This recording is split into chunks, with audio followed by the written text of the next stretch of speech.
What is up, Tigs Wigs? What is happening? Man, I tell you, this is an episode that has been in the making since the very start of this show. Whenever I first started Tigs Bits, I sat down and I wrote out like 10 or 15 different ideas, topics that I knew I would want to cover someday. And what was one of the very first things that I put on that list? Saturday Night Live. And what better time than now, right? So I didn't know how I wanted to do it. We've talked, of course, about different bits and different things over the years. We've broken down skits. We've mentioned fly on the wall, shared moments from different things here and there, but I've never really done a deep dive until now. So tonight we're going to go all in on SNL. That's what this show's about. Not just the skits, not just the characters, but what Saturday Night Live has meant to me personally. It's going to be a little bit different tonight, chat, just to let y'all know I'm still going to interact with you guys. But this is probably going to end up as a TV episode. So y'all are going to be a part of something that eventually airs, which means I might pause here and there. I might even throw in a commercial break or two just to make things easier on myself in the final edit. I'm not really sure how this is all going to go or how it'll all flow once I get rolling. But one thing for sure, this one is personal. And I've been wanting to do it for a long time. And after the 50th anniversary last night, there's no time better than now. So welcome aboard. Let's have some fun. As I'm going along, whenever I do take pauses, I will be checking into the chat to see what you guys think. So be a part of the show. You may get some national exposure out there whenever this airs. So let me see what's going on. Who do we have in here? Yes. Brother Paul Rogers. What is going on, brother? It's good to see ya. Big E. What's up, Big E? Good to see you, my man. Terry Foster. Terry Wayne is in the house. Big shout out to Terry Wayne. We'll tell why down the road. He knows why. I promise you, Terry Wayne knows exactly why I'm giving him a shout out. So good to see you in here tonight. Nick the Gun Guy, what is up? Nick the Gun Guy, good to see you in here, man. Good to see you. So look, appreciate everybody jumping in, being in here with me. I'm going to do this one solo tonight. I did tell JR, I've talked to JR and Blasey. Blasey's traveling. JR has been tied up and busy. And Blasey was like, I might be able to come on, I might not. And I said, just let me do this one solo because I think I've had an outline and I don't really think it would fit in. However, of course, we're going to be talking more about this stuff down the line. So appreciate everybody. Glad y'all are in here. We're going to get this started. Oh, man. So look, if you've been around here for a while, you definitely know that Saturday Night Live isn't just another show to me. It's been a part of my life for as long as I can remember. It shaped my sense of humor. It introduced me to music. It gave me some of my biggest comedic influences.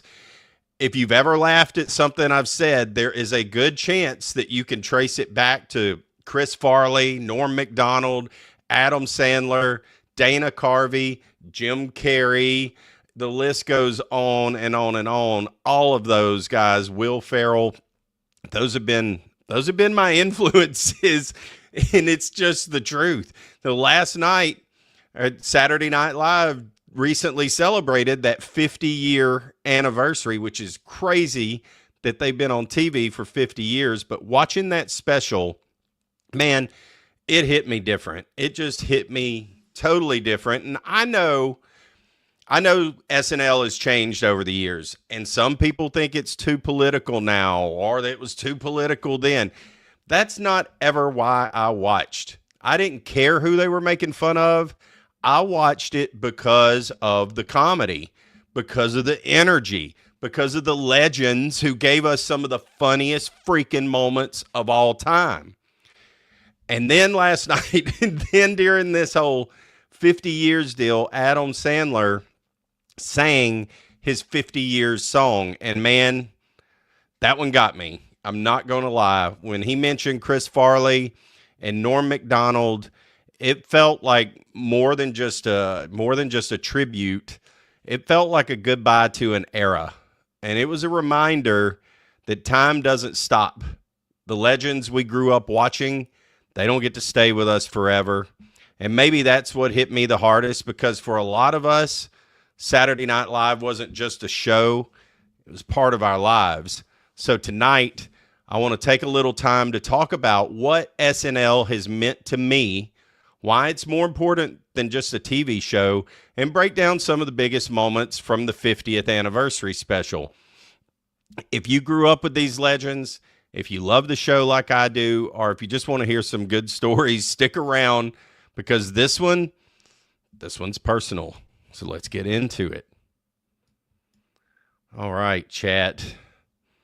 That's going to be the intro. And like I said, we're going to cut a TV show. I'm going to come in and out, see what's going on with you guys too.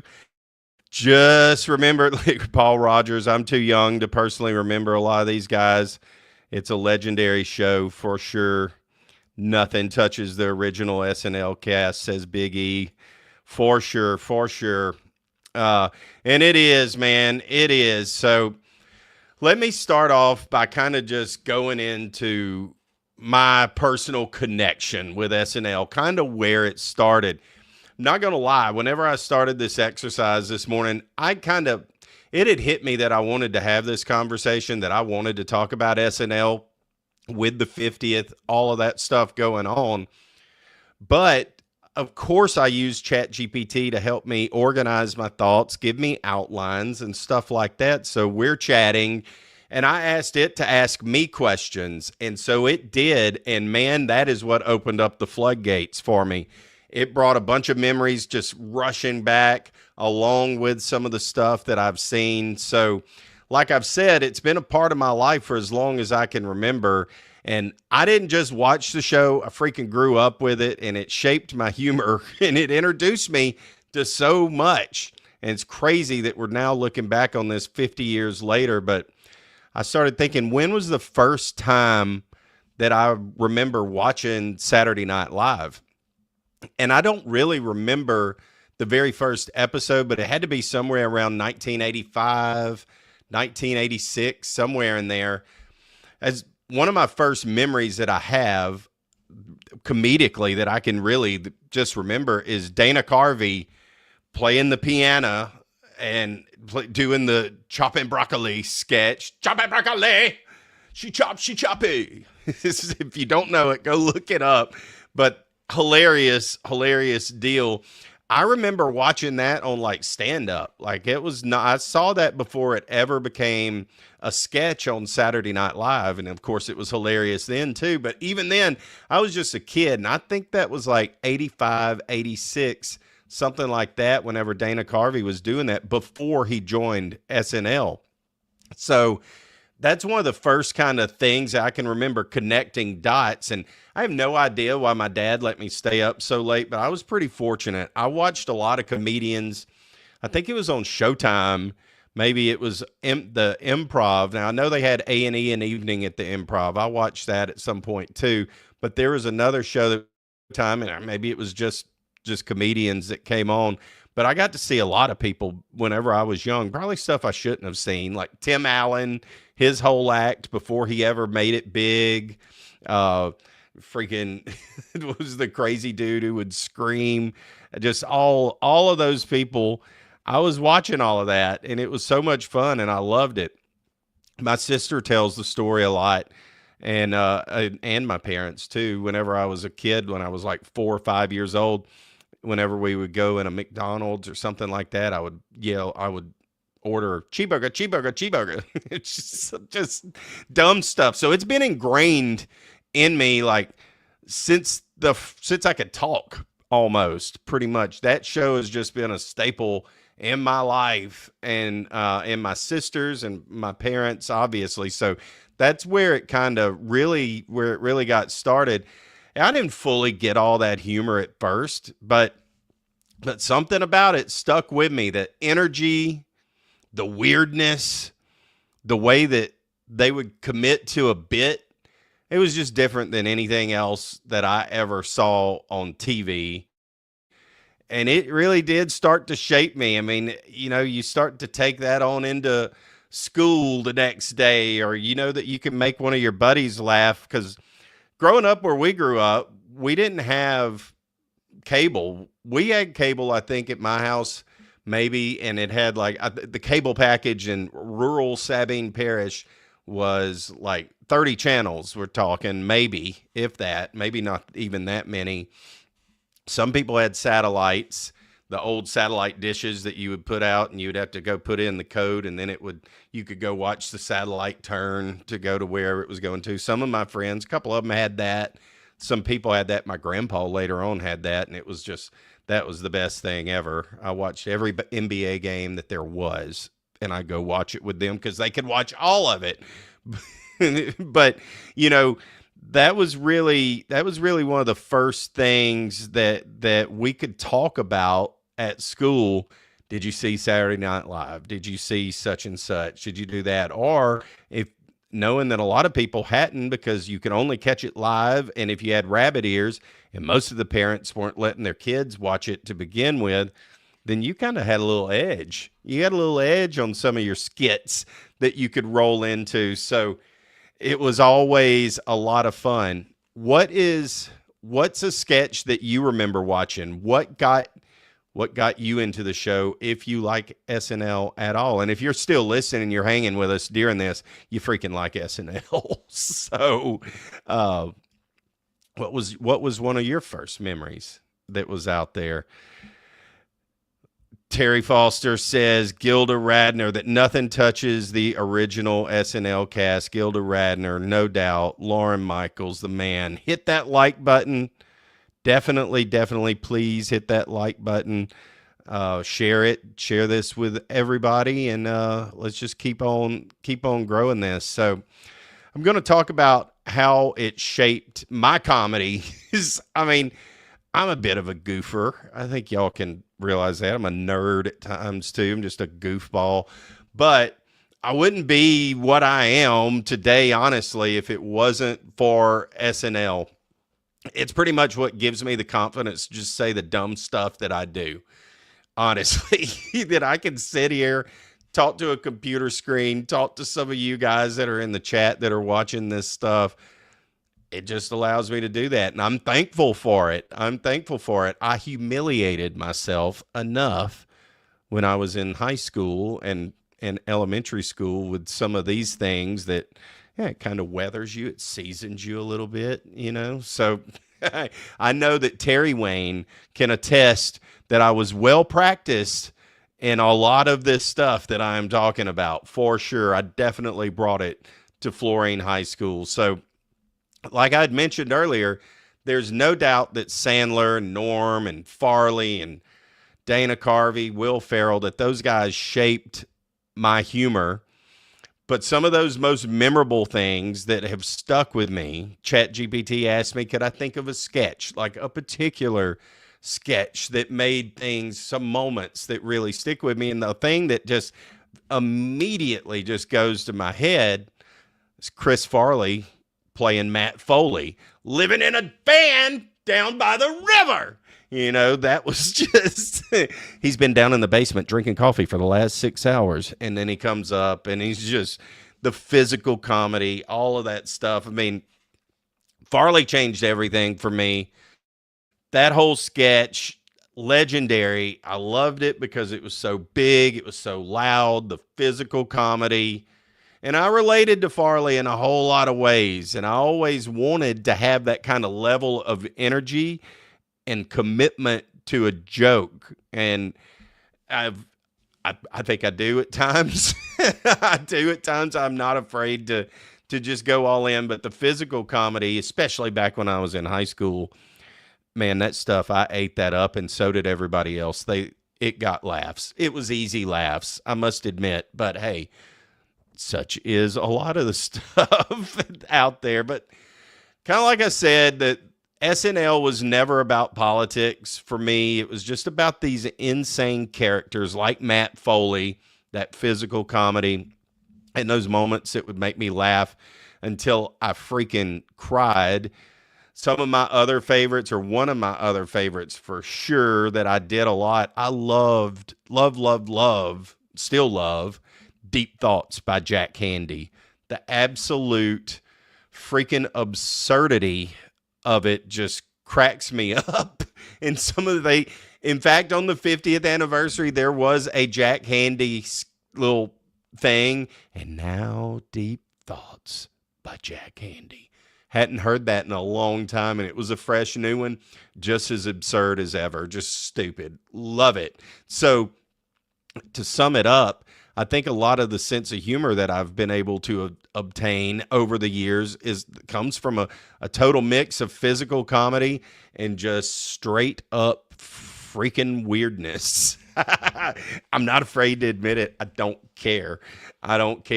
But there's other things during that genre and that time too that were coming along that also, not just Saturday Night Live, that kind of impacted that. One, In Living Color. Of course, In Living Color had a ton of hilarious stuff. I love Jim Carrey. Another physical comedy. He can do it with his face. There's nothing that he can't do. And just Damon Wayans, Wanda, all those just hilarious skits, and the talent that came from that show too. We don't have that show. We don't have Jennifer Lopez, I mean, it's just those shows and those other sketch shows besides SNL were really what shaped everything for someone my age and, kids. I want to say kids my age. I ain't no kid anymore. Maybe this is part of the problem with this whole reflection. I'm not a kid anymore. Oh my God, what's happening? But I always love that unpredictability that you get with a live TV show and live Saturday Night Live. Even in the 50th anniversary, were there flubs? Yes. Did people miss lines? Yes. Did they mispronounce stuff or say it twice? Yes. Beautiful. I love that. I love seeing something live, and that has been the standard pretty much since day one, honestly.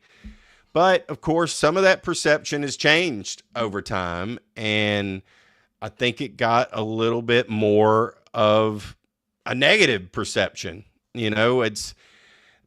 think SNL had to evolve, and I think a lot of it comes from social media. So, those first 30, 35 years, no social media. Social media comes along. Let's just keep it real here. The whole nation at some point in the mid 2010 or so, everything just got it was even more PC than it already was. And just kind of got to where you couldn't really joke about stuff as much. People labeled it as bullying, and you couldn't do this, you couldn't do that. And so I think that Saturday Night Live in some ways had to evolve away from that because of how social media basically changed comedy. Not just SNL, it changed everything.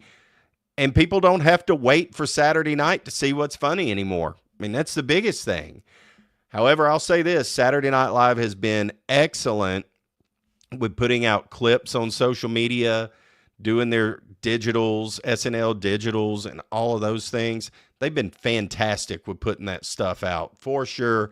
And I think that's what's keeping it fresh and in front of everybody right now is exactly that, that they are able to keep it out. And there's some funny cast members that are coming back. I think it is coming back. If you don't watch it or you didn't because of political stuff, I'm starting to see that kind of come back. And what I miss about that and what I miss about the old Saturday Night Live is I miss that rawness. The times when a sketch would just completely freaking fall apart. A cast member would break character. Hence, Jimmy Fallon always. Jimmy Fallon, he just can't do it. He breaks character every single time. He did it throughout these specials and all that's been leading up to it. It's hilarious, but it's kind of charming. It makes it fun. It feels loose. It feels unpolished. And all of that does, of course, make it a whole lot more fun. But, one thing that never changed, and it's not ever changed for me, beyond all of that, is the music. And we'll get to that in just a second. So when we come back, we'll talk about the music of Saturday Night Live. All right, gang. Get to rolling.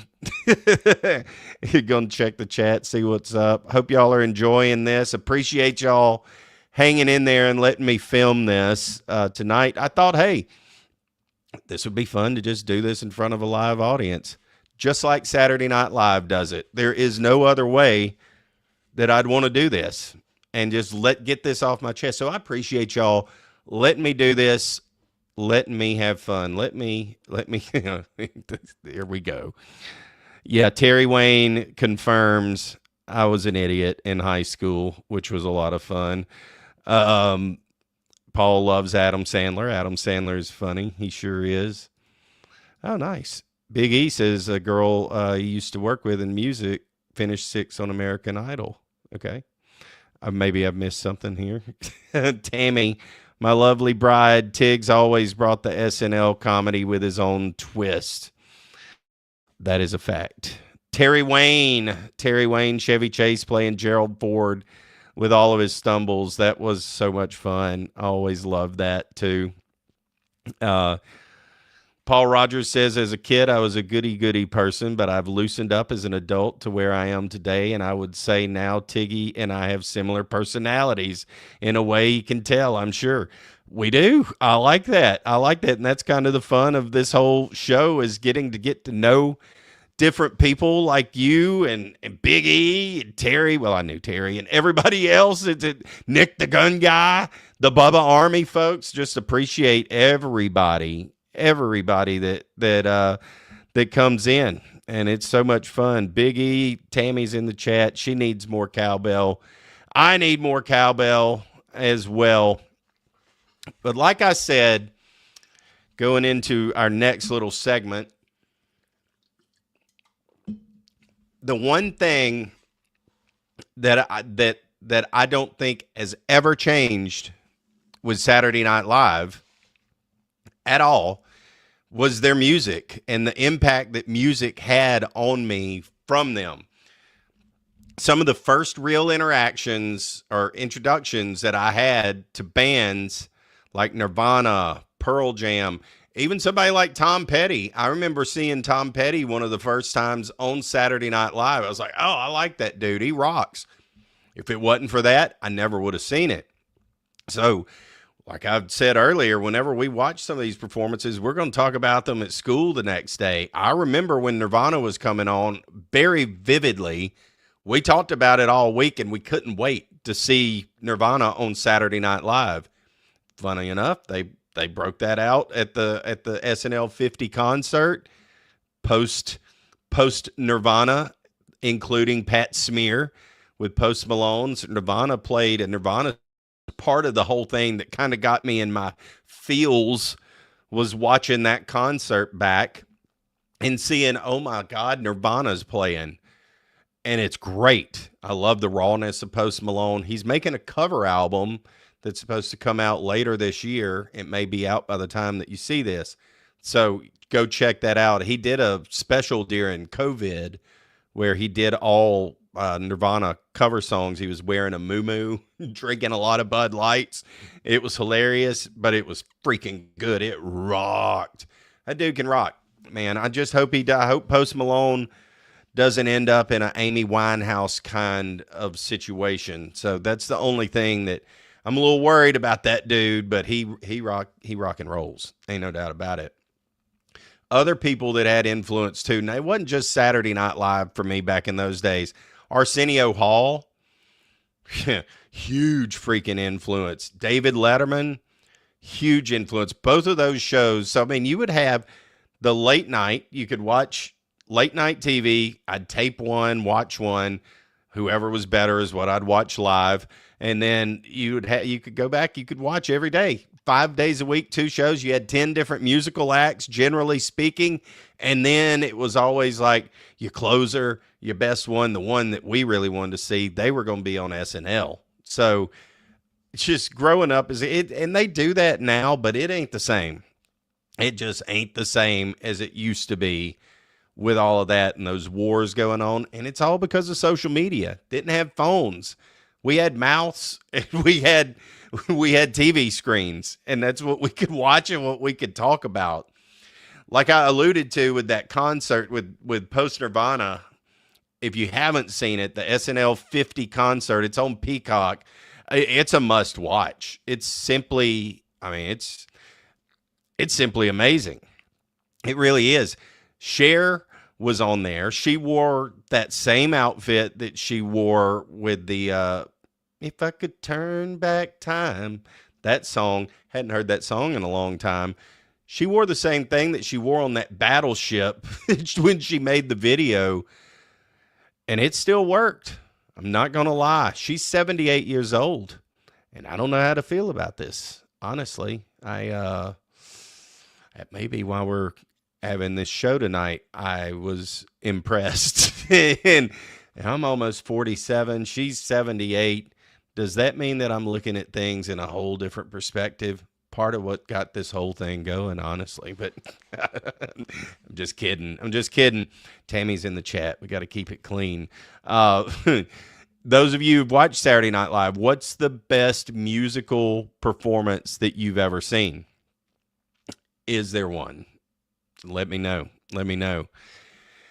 Continuing on with music, though, of course, the theme of the show and what took, I would say, is the best moment, 100% is the best moment of the SNL 50 show, was Adam Sandler's very emotional tribute to Saturday Night Live. 50 years, and it was funny. It had everything in it. It was definitely the most emotional moment of the night. It was funny, nostalgic. But when he got to Farley and Norm, man, that one hit different. It really did. It wasn't just a tribute. It felt, like I said earlier, like a goodbye to an era of Saturday Night Live that'll never come back. And I don't know if I was just in some kind of la-la land or what, but I don't know if I hadn't accepted that yet. But kind of accepted it last night. It felt like it was closure for me. I mean, Chris Farley was a force of nature. Norm Macdonald, one of the sharpest minds in comedy. And seeing Sandler honor them, it just reminded me of, of how much we've lost. And it just kind of, it was tough, man. It is tough. It was, what was so hard for me to get past was seeing Sandler crack just a hair, but he kept together. I don't know how he did it. And once the song started going, it was funny. Had every little thing, telling some stories, telling a little behind the scenes as well. But then as it was going, I went, oh man, you knew it was coming. You knew it was coming. There's no way that he doesn't mention those guys in there. And he did. And it was, Tammy can attest for it. We watched this late last night when we were watching it. It was late. And I think she went to bed. I went to sleep after that happened. I couldn't. I kind of had to stop too for a second. It kept going. I finished the show this morning, rewatched it, because not gonna lie, for whatever reason, that one just got me. It just flat got me. But such is life. So is it, and there's nothing wrong with that. It didn't get me tonight, and I'm glad, because it has gotten me just kind of putting some of these words together, it's got me every time. So I'm glad that I was able to get past that part, to be honest with you. Um, if y'all watched it, what was your favorite celebrity cameo last? There were a ton of them, just a flat out ton of them. They had John Mulaney did some interaction. I think it was him. Did some crowd. No, it was Amy Poehler and Tina Fey did crowd work stuff, which is always fun. And I mean, anybody who was anybody that's a celebrity was at that dang thing. It's just unbelievable how many people were on there. It really, really is. It really, really is. Let me check here in on the chat. Oh, yeah. Blossy the One Man Posse is in the house. Blossy the One Man Posse. Brian Gilson is in the house. Brian Gilson is in the house. What is up? What is going on? Mike Rucker. Rucker is in the house. Rusty. What's up, Rusty? What is going on, brother? Lacey. What's happening, Lacey? What's going on? Good to see y'all. Good to see you. Terry says, could it be Satan? One of the best. No doubt about it, man. No doubt about it. What is Post has that shake in his voice like a junkie does. Yeah, he does have that weird little vibrato whenever he hits those notes, for sure. I think it sounds really good with Nirvana, though. I'm not going to lie. Not going to lie. T. Wayne says that Cher is smoking hot. It's true. It's just, wow. I can't believe she still looks as good as she does. I'm sure she's had some work, but you still have to stay in shape, and she stayed in shape. And what I did love about all of that NBC or SNL 50 concert was she sang. Not only did she sing, everybody sang. That was live, actual vocals, and that's good. Did everybody sound the best? No. Blossy the One Man Posse says, "Turn back, Tom." that is kind of how she said it. I'm with you. I see how you said that.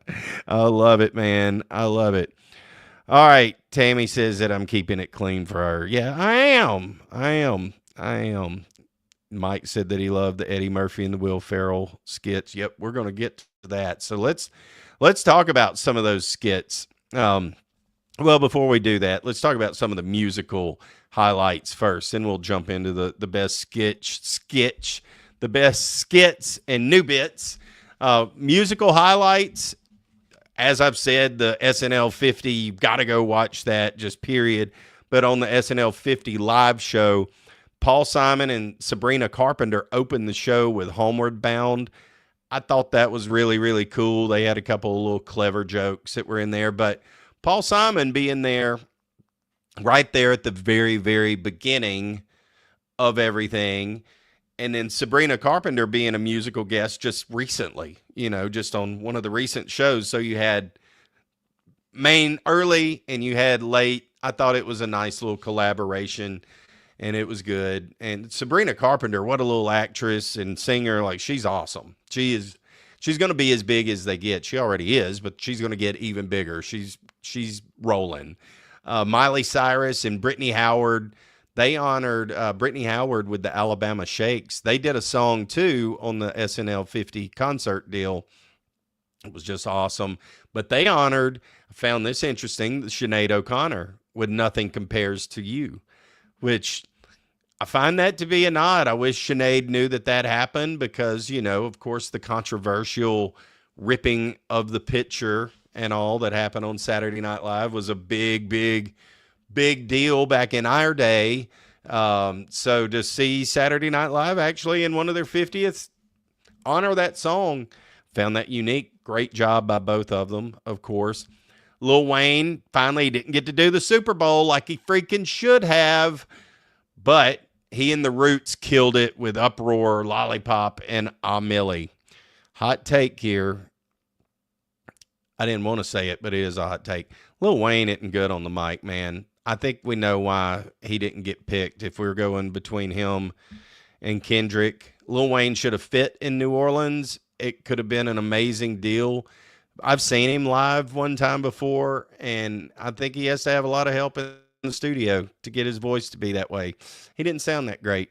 That's just me, but he still killed it. I mean, I love the music. The Roots killed it. The Roots killed it. There's my hot take. And I hate to say that about Wheezy, but so be it. Paul McCartney closed the night. I saw that Terry Wayne had mentioned Sir Paul.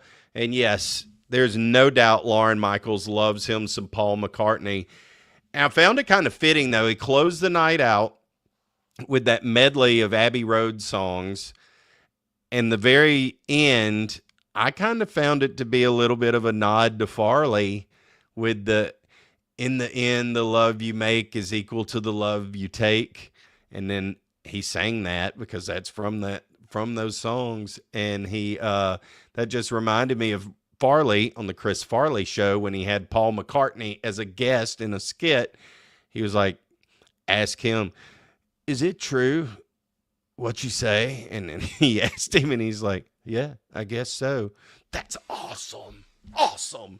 So just freaking Farley. I kind of felt that to be a little bit of a nod to that. And a little fun fact, if you didn't know, back, I think it was in 75 or 76, Paul McCartney, John Lennon were in New York. Somehow or another, Lauren Michaels knew that was the case, put it on TV, offered them $3,000, which is nothing now, but back then was, to come and rejoin and to play Beatles songs and to reform the band and all of that. And actually he found out later on that they considered that they talked to each other and they considered going down to SNL that night, and they didn't.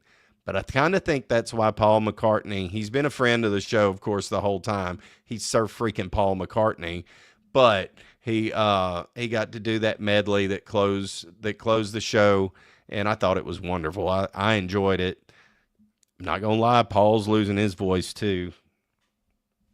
Oh, I hate to say that, but I mean I think he's 80. I think he's right up there too. He may not quite be 80, but he's right at it. He's 78. He's close.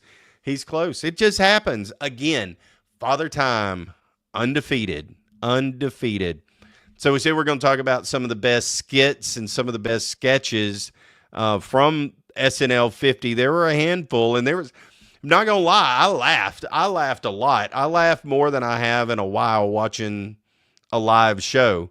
And I think they've been pretty good lately. Like I said, I like this new cast. I like some of these folks, some of these new players, but Black Jeopardy, let's just talk about the controversial one first.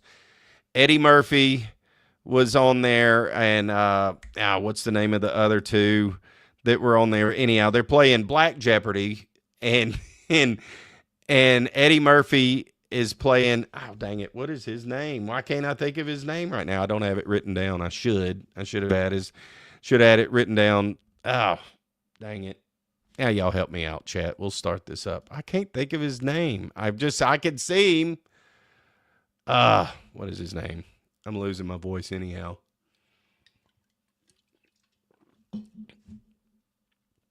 Tracy Morgan. There, I figured it out. There.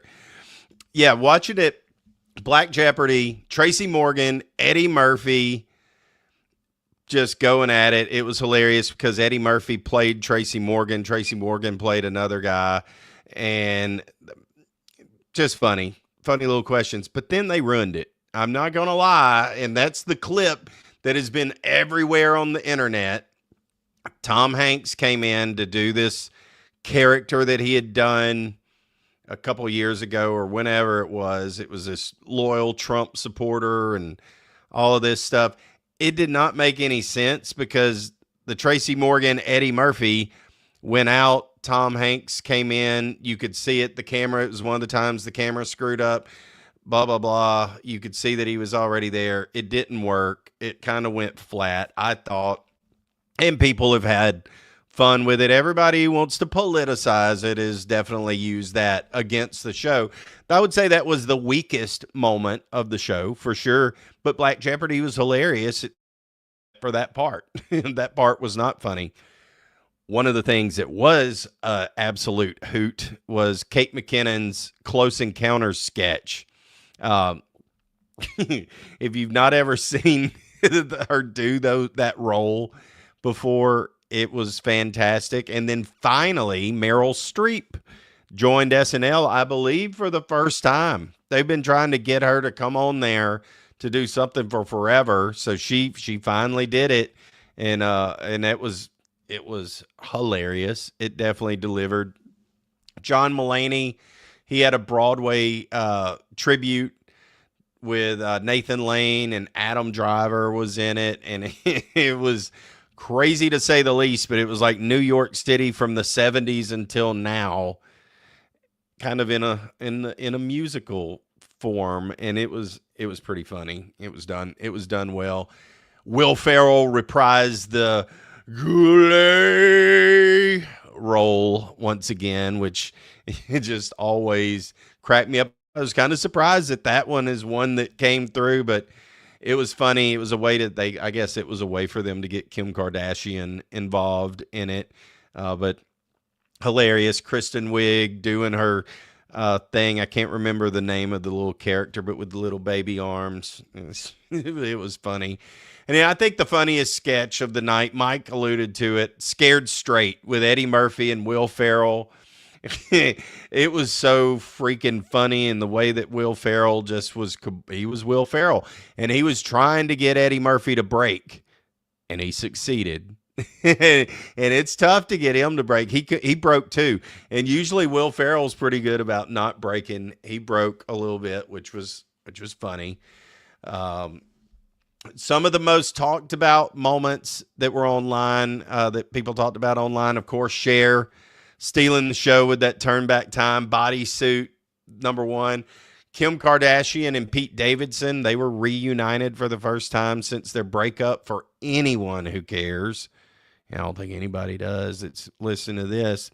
And the fans love seeing the legends return, of course, but some thought that the older cast members didn't get enough screen time. I mean, what else are they going to do? I thought it was a lot of fun. You had you had Mike Myers get involved. Was there a Dana Carvey? There wasn't much Dana Carvey involved in there, was there?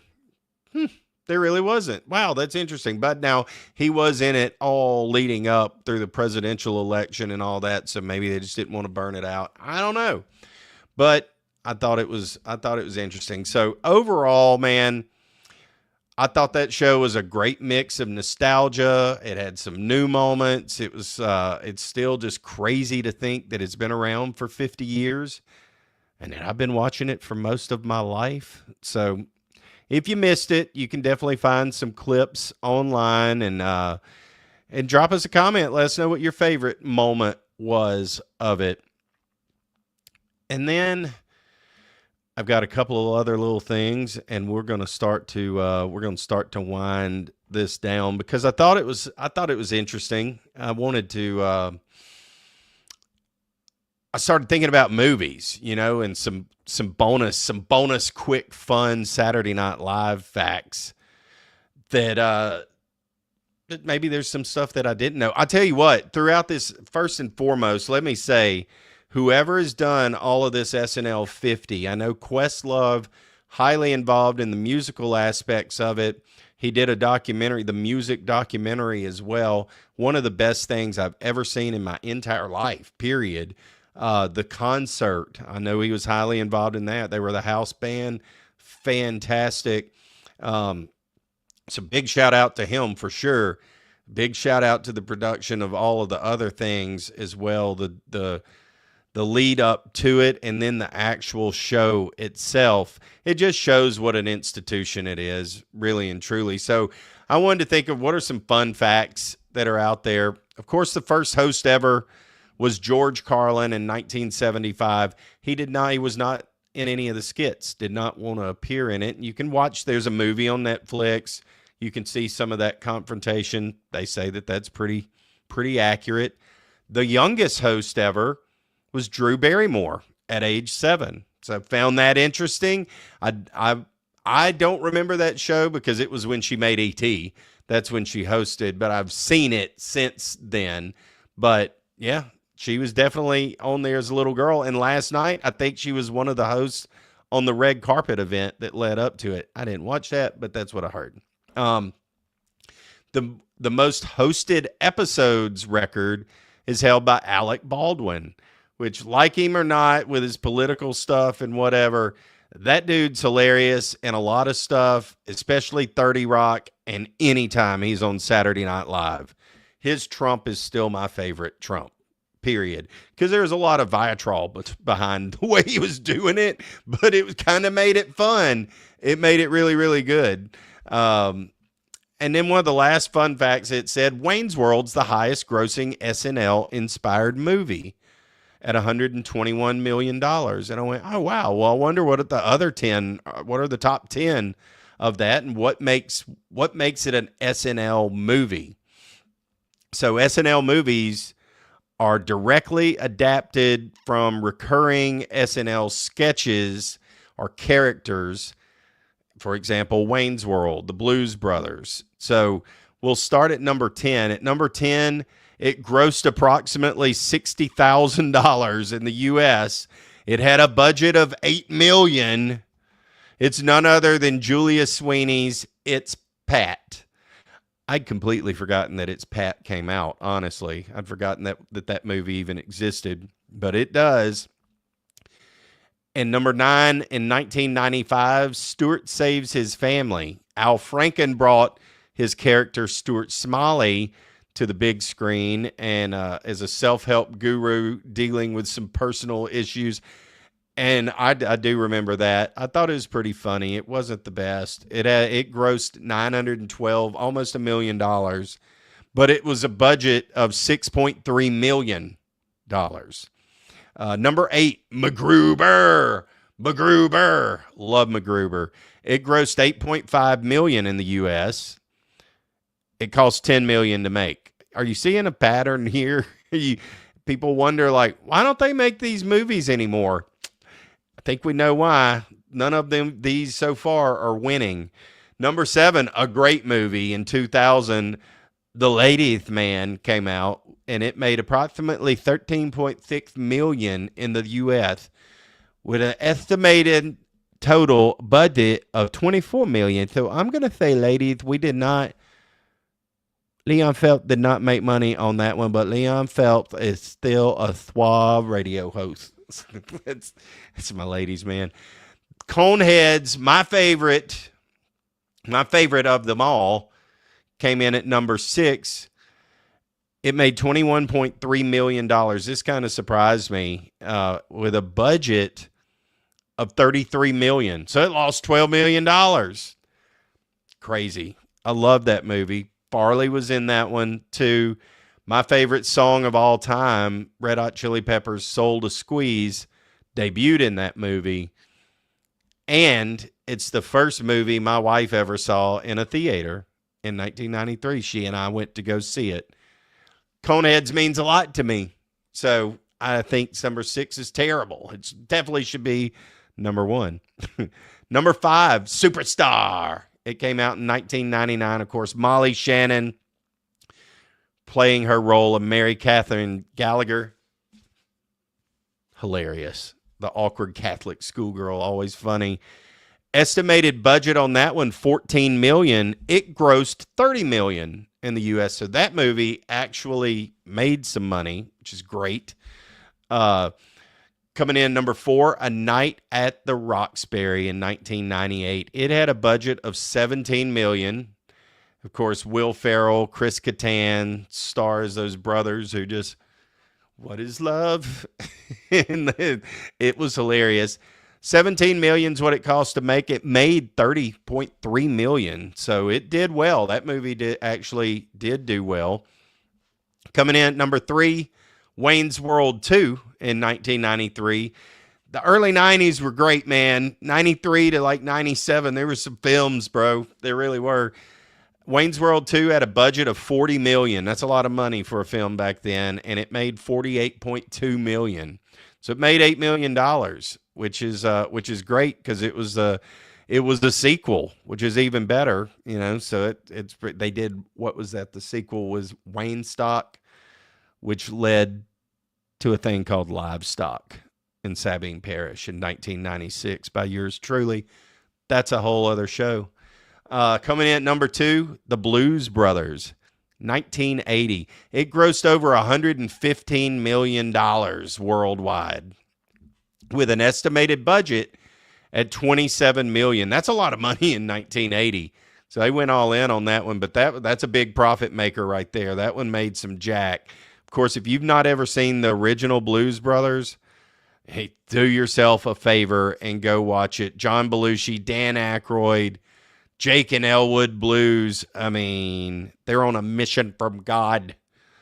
It's so good. So good. And then coming in at number 1, Wayne's World. Wayne's World. Wayne's World. Party time. Excellent. Woo, woo, woo, woo, woo. It grossed approximately $183.1 million worldwide with an estimated budget of $20 million. Mike Myers, Dana Carvey. One of my favorite movies of all time. One of my favorite recurring skits, too, that ever was on Saturday Night Live. They did it, I believe they did a Wayne's World on the 40th anniversary of SNL. They did not do it on the 50th. So I would have liked to have had that. It made me start thinking, though, like, well, where was Happy Gilmore, Billy Madison, Tommy Boy? Where were all of those things at? Well, those aren't technically in that term. Those weren't skits. Those were not actually full-on SNL characters. You could debate they were a little bit, but they weren't full-on like in those that were sketches. But then it made me think, too, what are some of the highest grossing movies featuring Saturday Night Live alumni? And I'm just run down them real quick. Despicable Me 3 in 2017 grossed $1 billion with a B, $billion, and that features Kristen Wiig. Shrek 2 made almost $1 billion, $935 million with Mike Myers and Eddie Murphy. Shrek the Third, also with Mike and Eddie, grossed around $813 million. Shrek Forever, $752 million. Shrek's done well, to say the least. Madagascar 3, Europe's Most Wanted in 2012, featured Chris Rock, and it made almost $750 million. The Secret Life of Pets with Jenny Slate among the voice cast. She used to be on SNL for a very short time. That girl's funny. It grossed $875 million. The Martian. I don't know if I've seen The Martian. With Kristen Wiig, it was a sci-fi film, and it earned about $630 million worldwide. Wow, I need to go see that. Iron Man 3 comes in at number 8 with Robert Downey Jr. because he was a cast member. Of course, that hit $1.2 billion with a B. Number 9, Ghostbusters, starring Dan Aykroyd, Bill Murray. $295 million is what that one made, which in 1984, probably the equivalent of $1 billion now. And then Wayne's World in 92, $183 million, which probably be like $750 million now. So, bottom line, movies like Wayne's World and Blues Brothers are just true SNL movies that come from the sketches, but that's just some interesting facts that I thought you guys might enjoy hearing. So, sorry I have abandoned you, chat. Let's check in, and we're going to start to wind this down. Yeah, I got to talking. I can't believe I've gone this long. Who knows? I knew that this is something. I appreciate y'all letting me get this out of my system, because I've been wanting to do this since the show started. I just didn't know how to put it all together. I think we got it. Brian Gilson says that John Belushi and Gilda Radner were great. Yes, they were. Paul Rogers is Catholic. He has mixed feelings about the Sinead O'Connor deal. I get that. Totally. She was a talent, though. I appreciate her ballsiness. Right or wrong or whatever, it was definitely ballsy.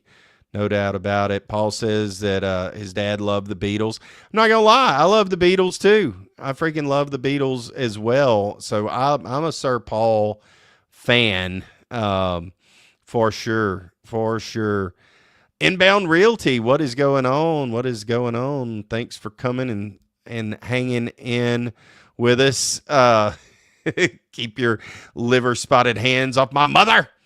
From Step Brothers, hilarious, Brian. I love that. Steve Martin definitely was the bomb, and I did not mention that was a highlight at the open of the show. Steve Martin did the monologue, and I thought it was funny. He had some solid jokes.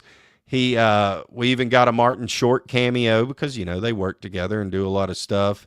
And then Martin Short was dragged off by ICE agent, just ICE agents, just classic Martin Short stuff. Terry says that he's real old school with SNL. I am as well, man. I am as well. But I do like some of this new stuff. There really are. There's a good follow on Instagram. Chloe is crazy. Chloe Feynman. She's one of my favorite new cast members. I just think she is hilarious. Tommy Smith says Hut Strickland interview was awesome. Just wanted to say before I hit the sack. Thanks, Tommy. Appreciate that, man. Appreciate that a lot. That was a great interview. In fact, we were able to cut it into 2 shows, and first segment comes out on TV this Thursday or this Wednesday.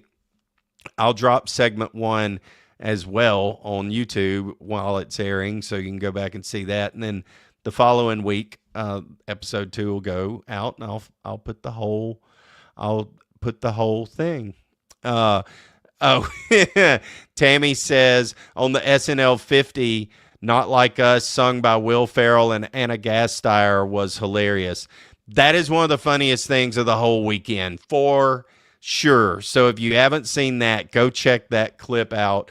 And that's the thing that sucks. I wish I could show these clips. I thought about it. I was like, I should show these clips. Nah, man, I'm going to get hit with every single kind of content strike flag that you could ever get. Tammy confirms that Coneheads was the first movie that she got to see in the theater with her love, me. A Night at the Roxbury cracked up Terry. Yeah, I love that one, man. Loved it. Wayne's World, for sure. Belushi, they were on a mission from God, Biggie, no doubt. Terry, anything with Aerosmith is good. I know how much Terry loves Aerosmith. Love Aerosmith, too. Love it. Jeffrey Jones, what's up, man? Appreciate you jumping in. SNL players have been very successful as a group of people. They really have. They really, really have. And Blossy, the one-man posse, with a nice job, Tigs. Thanks, Blossy. We're going to talk about this more for sure, but thank you for letting me get it all out, everything that I've wanted to talk about. It's been fun. I really wasn't expecting to go this long with it tonight, but look, that's all I got. Just got to give a thanks to Saturday Night Live for being a big part of my life, for just everything, man. Adam Sandler, Chris Farley. I mean, those guys behind me mean a lot to me. If you didn't know that, you know it now. I think you knew that, though. I think a lot of you already knew that.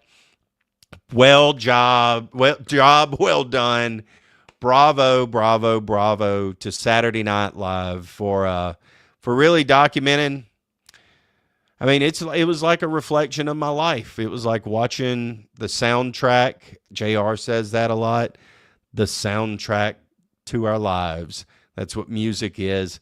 Video can be that same way too. What all of that was, it was all just the soundtrack to our lives, and it was amazing.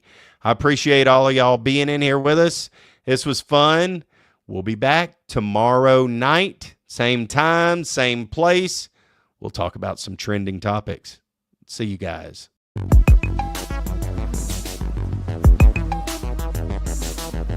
It's Tigs tonight.